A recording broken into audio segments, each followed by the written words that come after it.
రాజనగరి మైసూరులో దసరా ఉత్సవాలు అంగరంగ వైభవంగా జరిగాయి. మైసూర్ ప్యాలెస్ లో ప్రధాన ఘట్టమైన జంబూ సవారీని ఘనంగా నిర్వహించారు.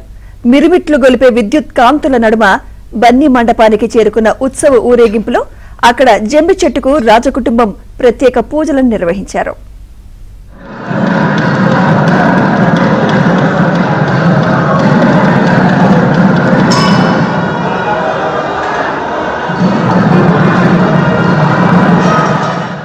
మైసూరు ప్యాలెస్ లో దసరా వేడుకలు అంగరంగ వైభవంగా జరిగాయి. 9 రోజులుగా నవరాత్రి ఉత్సవాలను అత్యంత వైభవంగా నిర్వహించగా విజయదశమి సందర్భంగా నిర్వహించిన జంబూనవారి ఉత్సవం ఆత్యంతం వైభవోపేతంగా సాగింది.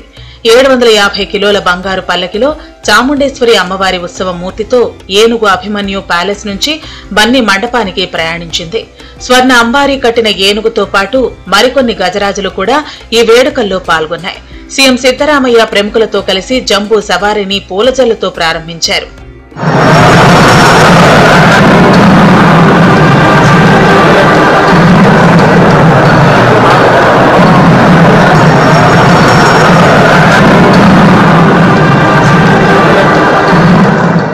వందల ఏళ్లుగా వస్తున్న ఈ వేడుకను కళ్లారా చూసేందుకు రాజకీయ నేతలతో పాటు సామాన్యులు కదిలివచ్చారు.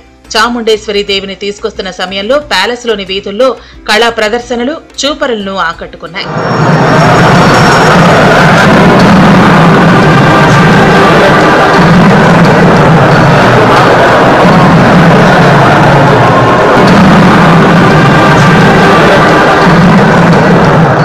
అంతకుముందు రాజవంశస్థుడు యదువీర్ కృష్ణదత్త చామరాజా ఒడియరు సంప్రదాయ దుస్తుల్లో ప్యాలెస్ లో పూజలు నిర్వహించారు.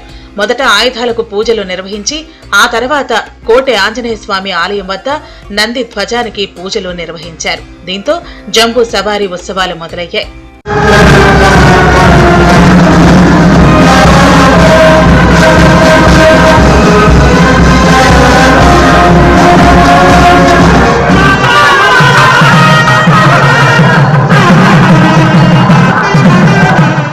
మైసూరు ప్యాలెస్ లో జరిగే ఉత్సవాల్లో పాల్గొనేందుకు దేశ విదేశాల నుంచి పర్యాటకులు తరలివచ్చారు.